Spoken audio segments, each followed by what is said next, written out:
Financial independence does not work in times of high inflation, so I might as well give up and spend everything. I think that's the answer.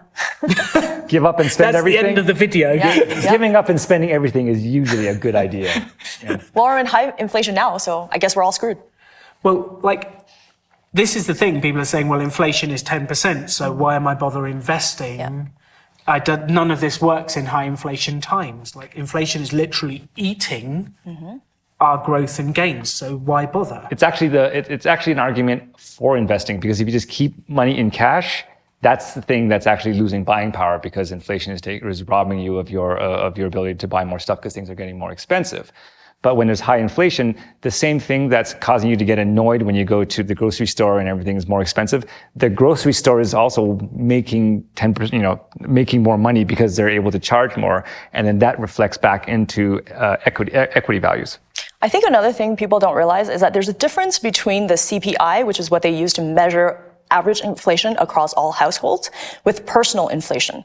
So if you actually look at the CPI for this year, you'll notice that the 8% inflation, a huge amount of that comes from gas prices, right? So when people need to drive to work, petrol in the UK.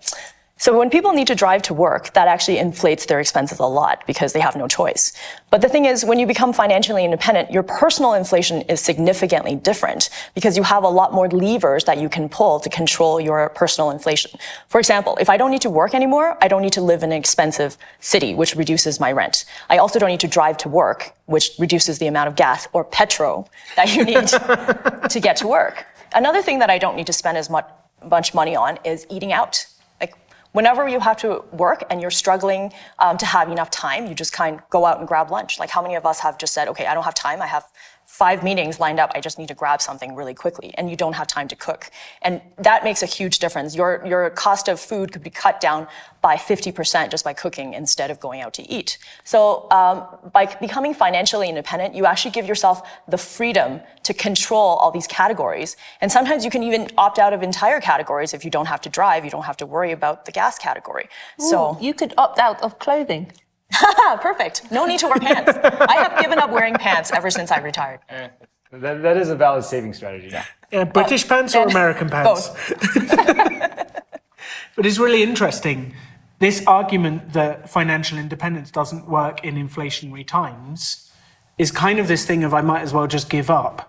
But if you are in cash, that cash is going down 10% a year, 11% a year.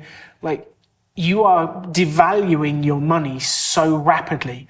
At least if you are invested in equities, it is keeping up, if not beating, inflation during these times.